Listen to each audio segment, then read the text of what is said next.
Hey guys, welcome to Mikey's Video Game Madness. Today we're playing the excellent Medal of Honor Airborne. This was the last World War II Medal of Honor game that I know of before they went into the modern warfare type of time frame, which is really disappointing because this game really had a lot of good things going for it that they didn't utilize when they went into the modern warfare setting. One thing I don't like about this game are the controls, but I'm going to see if there's something better. Reload, jump, weapon cycle, melee fire, weapon, ammo. This actually looks like the control layout for me. The default is pretty terrible though.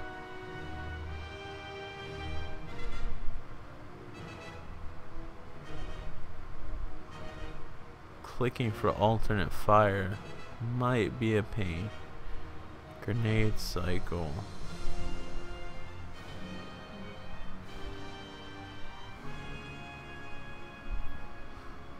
I'm gonna stick with this. Let's play the demo. This is on Xbox 360 available. This is available on the PlayStation 3 and the PC as well. I actually own the PC version, but if I tried Fraps, I don't know if it would run it well, but I don't even have the key with me because I don't have the box, so I couldn't play it anyway unless I could somehow get a key gen to work, but whatever. Let's play. You'll get the idea. I played the regular game, so this does represent the final product. If it doesn't, I wouldn't play it.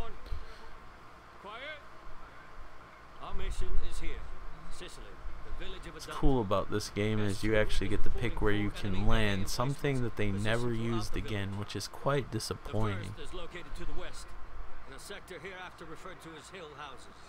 Everything that they did right, they just quit when they tried to do the modern warfare setting, because whether they want to deny it or not, they basically copied Call of Duty. Which makes sense, because some of the original people made Medal of Honor were the first people who made Call of Duty.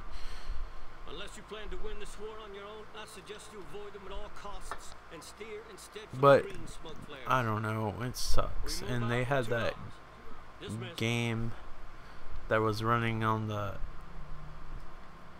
Crytek 3 engine. CryEngine 3, excuse me. That was World War II based. I haven't heard anything about it now, so I'm worried that it's canceled. It's hard to find anything on the internet that didn't come out 2 years ago news-wise. I can't remember what the game is called.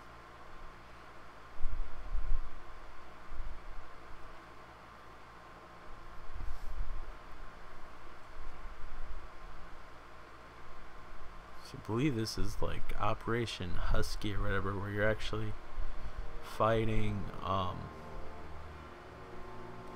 Italians. If you ever play the game Mafia 2, which I'll eventually get to at some point, yes, Benjamin Franklin said that great. And Mafia 2 starts out during the daytime during one of these operations during this time. Since you're a mafia guy or whatever, you speak fluent Italian, so in that game you start out in World War II as a translator, which is kind of cool that it goes from different time periods. If you get that game, either get the PC or the Xbox 360 version. PlayStation's a little PlayStation 3 version's a little you want to go through the green smoke, but you can go wherever you really want to. The PlayStation 3 version kind of had a lousy port. I didn't make it. I had a greased landing though. A trusty M1. I'm glad I changed its controls. It was a nice looking game for an early Unreal Engine 3 game. But it's cool, like, it's not linear, you pick where you start. You're not on like some set path, which I really like. It's one of those games where you can't reload the M1. Newer World War II games, the few that still exist, you can usually reload. Even in Brothers in Arms, they're supposed to be realistic. I think in real life you could reload, but it was just super hard.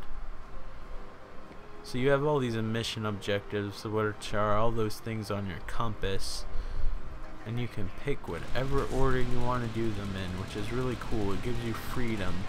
Why didn't they keep this? This would have been awesome with the Frostbite 2 engine with the last Medal of Honor.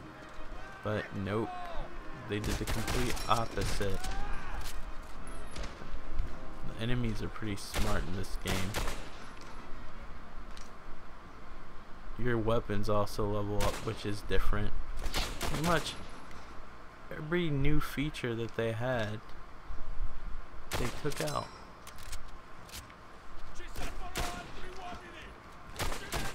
Dickheads. This has a health system similar to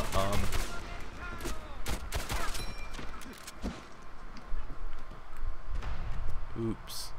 I still don't know the controls. I forgot what crouch was. Not that it matters. I'm going to suck recording a video regardless. Let's see if we can get the green smoke this time. In the normal game, you go through a little tutorial about how to parachute properly.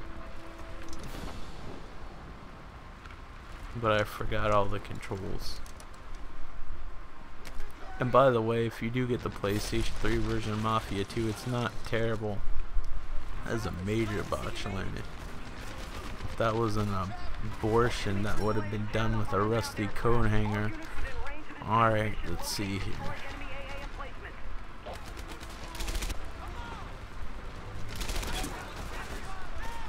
Wow, I hit one guy. I only shot 200 bullets while I did it.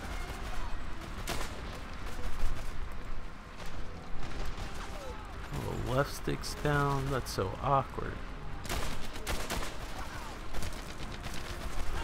Nice reflective helmet.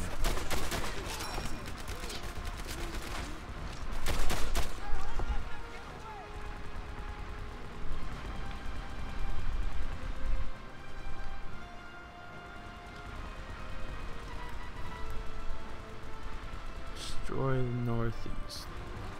AA gun. This is one of the last Medal of Honors where you get health, if not the last.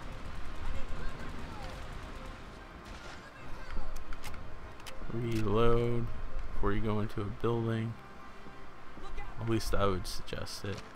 Hey guys. Our guy.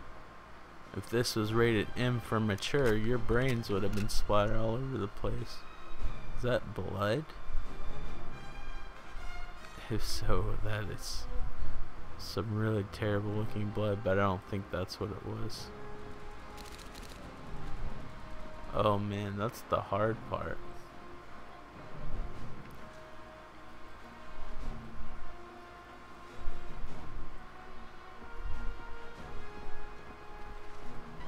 That's usually the part I do last. I don't want to go that way. I picked the wrong spot to land.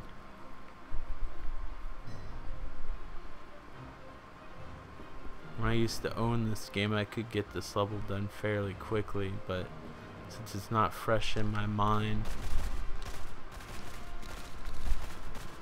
I'm not going to be as efficient.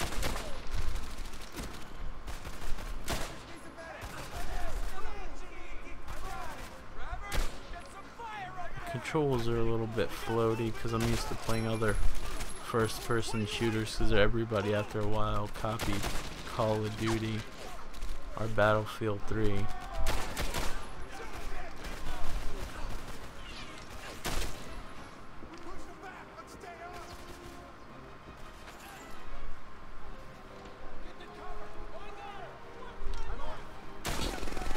It's awesome that the enemies actually know how to adapt. It's not awesome that I don't know how to duck quick enough. So you have those little health bars, and they refill time. Unfortunately, I waited until I got down to 1 before I realized I should get to cover. Because I'm used to playing other first-person shooters, this game's a little bit more difficult than the modern first-person shooter. I consider this still a modern one. Well, this game does require strategy, and this has some of the more intelligent, adaptable enemies that I've seen in a first-person shooter in quite some time.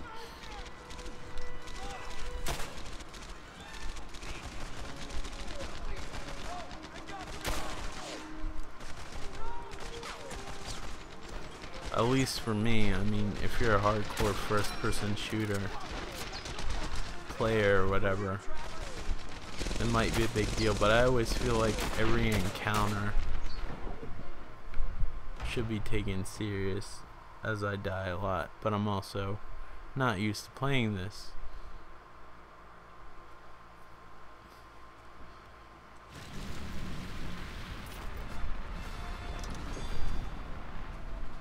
Once you complete one objective, I don't think you get the parachute anymore.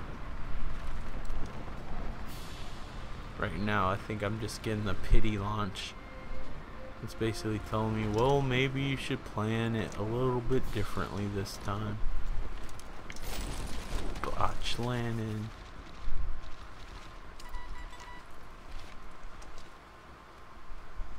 Enemy AAA is tearing up our inbound aircraft. All units within That range smoke of looks transmission pretty will terrible. destroy enemy AA emplacements. The weapons look good though. Hey guy. Oh, I wish this was a mature rated game. I wish this ran on the Frostbite 2 engine and every single part of you could be blown off. I'd be so happy, but they'd probably either wouldn't let you out or they'd ban you in Australia. Which doesn't really affect me, but I'd feel bad that due to my request the game would be banned in Australia, but they just recently got a mature rating, so I don't think they ban games there anymore. So that's pretty cool. It just sucks though, because now they're finally getting Mortal Kombat, but they were starting to get like for instance, Fallout wasn't able to be released there until they change some of the steroid stuff that you get to medicine or something. I forgot what it was called that you got. I haven't played Fallout 3 in so long. It's a good game. I wanna not necessarily play Fallout 3 again, but I'd like to play New Vegas, and when I start, maybe after a while, I'll show some of the game on here, because I haven't done any of the Fallouts yet. But if I do it, I don't want to record me making my own hideous character. And that's right, I said hideous because I think it's virtually impossible to make a human looking character in that game. I feel like all the bullets went through you. The collision detection's a little bit off. That might be because of the demo, but I haven't played this so long. I don't remember what. And the last version I played was a PC version, which controls very differently than this. This might have been compatible with a controller, but I played it with a mouse and keyboard. Now it's becoming somewhat common for people to play PC games that are first-person shooters with a controller. I never thought I'd see that happen, because that's usually the main argument about that used to, well, beside the graphics of course, but that was one of the upsides of PC gaming, is the first person shooters, of the mouse and keyboard control. Now I see more and more like gamers and stuff are using the Xbox 360 controller. I know it looks like I suck, and I probably do to some degree, but not this bad. I'm gonna stop there so this video doesn't run on overtime. I'd like to have at least one short video done today instead of one that drags. That was Medal of Honor Airborne for the Xbox 360, also available on PlayStation 3 and the PC. You can't go wrong with any version. This is a great game. If you like the older Medal of Honors and wonder what the last newer contemporary World War II Medal of Honor was like, look no further than this one. I think this is better than the last two Medal of Honor games that came out on the modern consoles, although they won't be modern soon with PlayStation 4 and Xbox One coming out, which is the stupidest name ever because I keep on thinking about the original Xbox. But that's an argument a lot of people have already made, and probably made hundreds of videos about it. But you probably can get this dirt cheap. I'd highly recommend playing it. Like, you probably can download the demo if you're curious, but if you like World War II shooters, like, really, this is the game for you. The graphics probably aren't as good as some newer releases that have been out, but you'll have a good time, and it's really cool that you have the freedom to finish and start whatever missions you want in whatever order. And the enemy AI is a little bit smarter than the Call of Duty AI that usually runs in a line like lemons, so you can shoot them and like order, kind of like on the Last Crusade when Indiana Jones is on that tank and he shot one bullet and the Nazis were all like in one line and the bullet went through all of them and they all dropped dead at the same time. Yeah, that's how the enemies are usually in Call of Duty. But this, they actually move around, take cover, and adapt, because since this game isn't linear, they have to be able to run to different spaces, which is cool. And I'm running my mouth and talking and not getting anything solved. And I haven't ended the video yet when I said I would. And I died again because of it. Not that I was really playing it, but yeah, definitely check this game out. I highly recommend it, especially for the affordable prices it is now. I doubt it's become a collector's item or anything. Anyway guys, thank you and take care, and thank you for watching. Bye.